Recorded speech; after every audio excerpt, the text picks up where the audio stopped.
তারা ভিডিওটা থামায় বললো যে এটা কেন বললেন, গভর্নমেন্ট তো তাও কিছু টাকা দেয়, যদি কিছুই না দিত দেন হোয়াট। তাহলে আমি বুঝলাম যে আমার এখানে বড় বিপদ। আর পঞ্চম দিন যেদিন আমি বসেছিলাম ওইখানে আর্মি হেডকোয়ার্টার থেকে একটা চিঠি আমার আব্বা বরাবর গেল।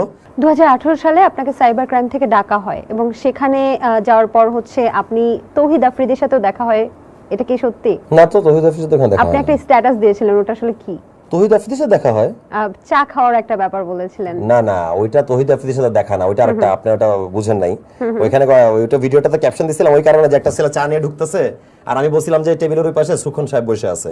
তার মানে এডিসি দেরকে তখন অ্যাসিস্ট করতেছিল সুখন, 18 সালে আমার পিছনে লেগেছিল। আফ্রিদিকে আমি একটা চেলা হিসেবে চা নিয়ে যে ঢুকবে, চা আলা আর কি, আপনি যে প্রফেশনটার কথা জিজ্ঞেস করলেন, যে দল যেই হোক আমি চা টানবো, আমার পাপা আর মি আমরা সেফ, আমরা চা টানবো, ওইটার কথা বলতেছি। আচ্ছা যাই হোক, ভিডিওটা আসলে শুনুন, সাইবার ক্রাইমের গল্পটা আপনি জানতে চাইছেন তো সেটাই বলি আগে। তৌহিদ আফ্রিদি, লিভ হিম।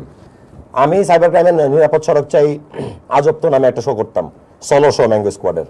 এরকম একা দাঁড়ায় কথা বলার শো তখন ছিল না 18 সালে। এখন না সবাই অনেক বড় বড় বক্তা জার্মানি, কানাডা, আমেরিকায় বসে আলাপ করে বা বাংলাদেশে আলাপ করে, কিন্তু ক্যামেরার দিকে তাকায় আলাপ করার লোকটা ছিল না। আলাপ করতে জানতে হবে তো। আমি এখন আলাপ করি না, 18 সালের পর থেকে করি না, যখন আমি দেখলাম আমি সাফার করে ফেলছি কথা বলার জন্য।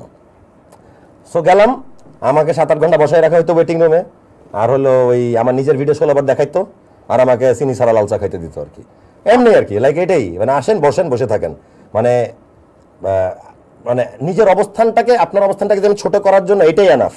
আমার গায়ে তার মায়ের দেওয়ার দরকার নেই, গালিও দেওয়ার দরকার নেই। কিন্তু আপনাকে কতদিন নিয়ে 5 দিন 6 দিন এরকম 6 দিন হাজিরা দিছি আমি এরকম। 7-8 ঘন্টা শুধু আপনার হ্যাঁ, ভিডিও আমি বসে মানে আমি কোন আয়নাঘরের কথা বলতেছেন, লাইক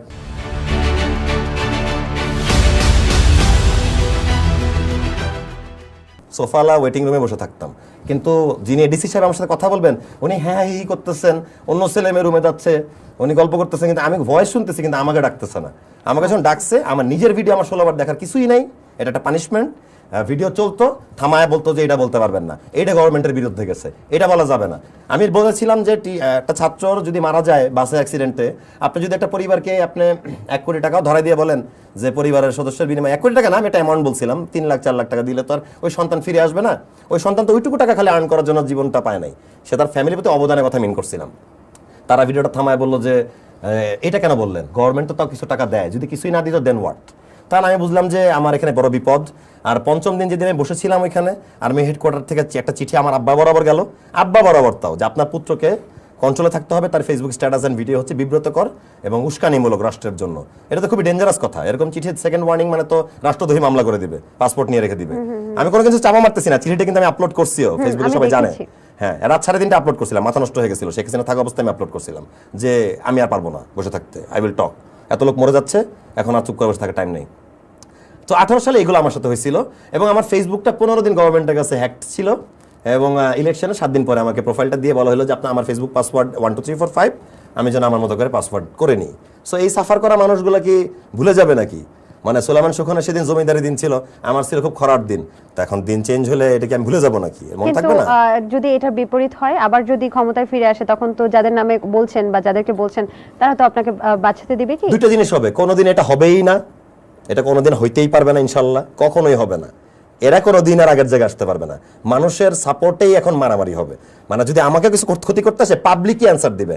18 সালে আমি একটা ছোট মানুষ ছিলাম, 15 সালে মিডিয়া আসছিলাম, 3 বছরে আমাকে ছুটানোর জন্য কোনো লোক দাঁড়াইতো না। আপনি এখন আমাকে এখান থেকে তুলে নিয়ে যান, দেখেন কোনো লোক দাঁড়ায় কি দাঁড়ায় না। আমার ওইটুকু বিশ্বাস মানুষের প্রতি আছে। আর দ্বিতীয় পয়েন্ট, যদি এমনটা হয়েই যায়, আমার আর্থিক সামর্থ্য অনুযায়ী আমি অন্য স্টাইলে বর্ডার পার হয়ে অন্য কোনো দেশে সেটেলড হয়ে যাব, ধরেও পারবা না, ওরা যেটা করতেছে সেটাই করবো। আচ্ছা, বাংলাদেশে থাকা হবে না আর কি, মিস করবো দেশকে, এটাই।